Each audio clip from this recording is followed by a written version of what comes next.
Attention passionate Seattle, SEAHAWKS fans.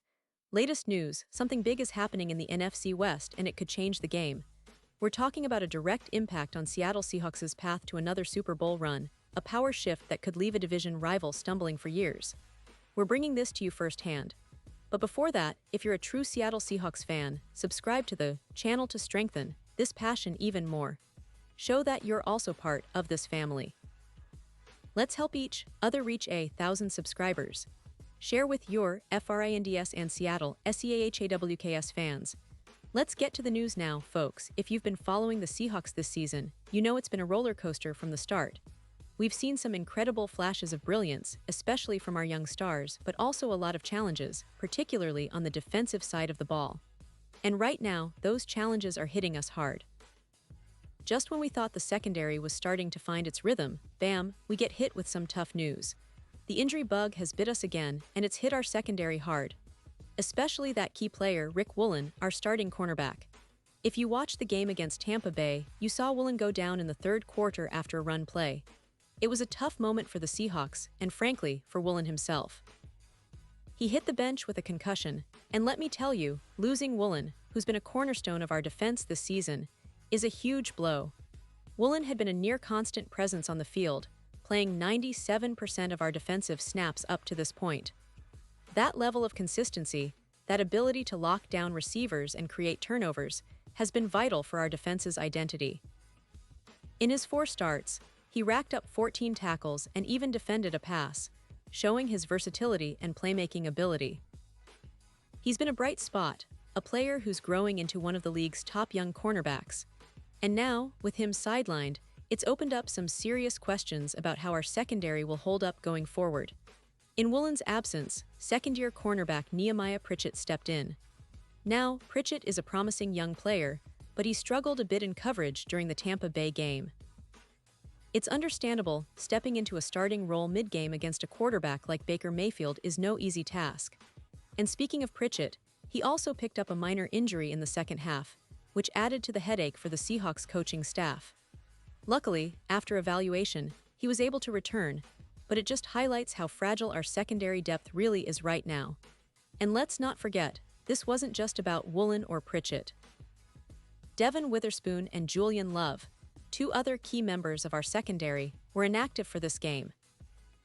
Witherspoon, our Defensive Rookie of the Year candidate, and Love, who's been a steady presence in the backfield, both missing out meant that Seattle was operating with a significantly depleted secondary.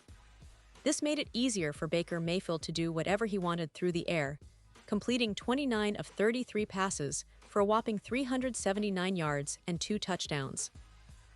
Mayfield was carving us up, exploiting mismatches and taking advantage of the gaps in coverage that our current injuries have created. And let's be honest, that performance by Mayfield was a sign of how much our defense is struggling right now. Our team, which has traditionally prided itself on a stout, disciplined defense, is suddenly vulnerable in the secondary. The combination of injuries, inexperience, and missed assignments left our defensive backs exposed. It's a problem that needs addressing fast because, in the NFL, if you can't stop the pass, it's almost impossible to win consistently. Now, the game itself was a heartbreaking finish. Seattle had fought hard, and Darnold, who played an excellent game, was the one causing us problems. Darnold threw for 341 yards and 4 touchdowns, showing that he was in the zone. Despite that, the Seahawks kept fighting. We briefly took the lead multiple times, including a late fourth-quarter advantage of 35-28 after a clutch drive by Darnold connecting with Torrey Horton. That was a moment of hope, a sign that our offense was clicking when it mattered most. But then, the cracks in our defense showed up again. The final moments were heartbreaking.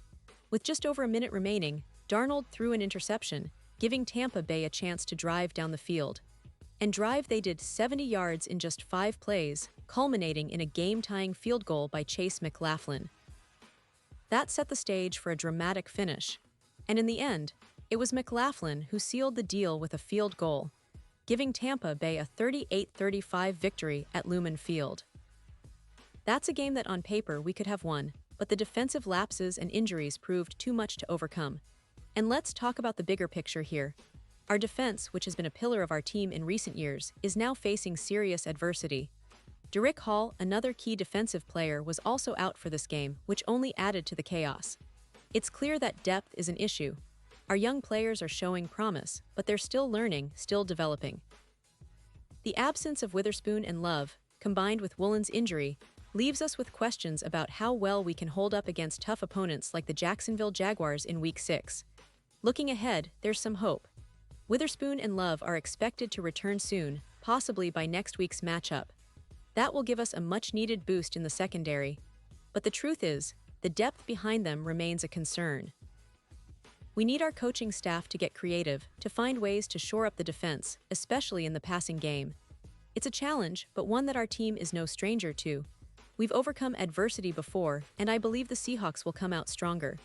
Still, it's a reminder that injuries are part of the game, and our roster depth will be tested in the coming weeks. Now, let's talk a little about the players who have stepped up. Torrey Horton, for example, has been making some impressive plays when given the chance. That clutch catch late in the game showed that he's got the grit and talent to be a reliable target. The offense was firing on all cylinders at times, with Darnold throwing for those 4 touchdowns and 341 yards. That's a performance that, on its own, should have been enough to secure a win. But football is a team sport, and unfortunately, our defensive struggles overshadowed everything else. The Seahawks' season so far has been a testament to resilience. We've seen moments of brilliance, but also some frustrating setbacks, especially with the injury issues. The NFC West is tough and every game is a battle. The Rams, 49ers, and Cardinals are all lurking, ready to pounce if we slip up. So it's crucial that we rally, that the players step up, especially the young defensive backs who are now facing a baptism of fire. And fans, you know as well as I do, this team has the talent, the heart, and the potential to turn things around. We just have to weather this storm. The coaching staff will have to make some adjustments too. It's about scheme, about making sure our pass rush gets home quicker, about limiting the damage in the secondary. We've seen flashes of what this team can do when everything clicks, but consistency has been elusive. Still, I have faith that with some time, and hopefully some strategic changes, the Seahawks can get back to being the tough, disciplined team we've known them to be.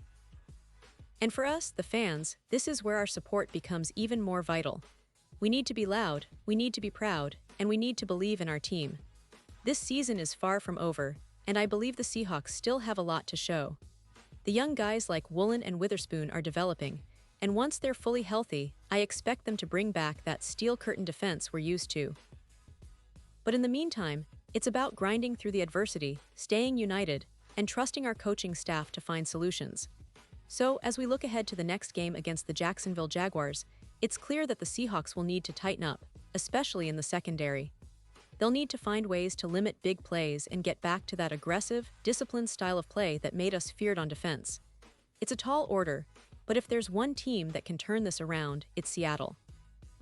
We've faced tough times before, and we've come out stronger. That resilience, that fighting spirit, is what makes Seahawks fans so passionate. In conclusion, this injury to Woolen and the struggles in the secondary are a serious test for the Seahawks, but it's also an opportunity for young players to step up, for the coaching staff to get creative, and for the entire team to show that they can overcome adversity.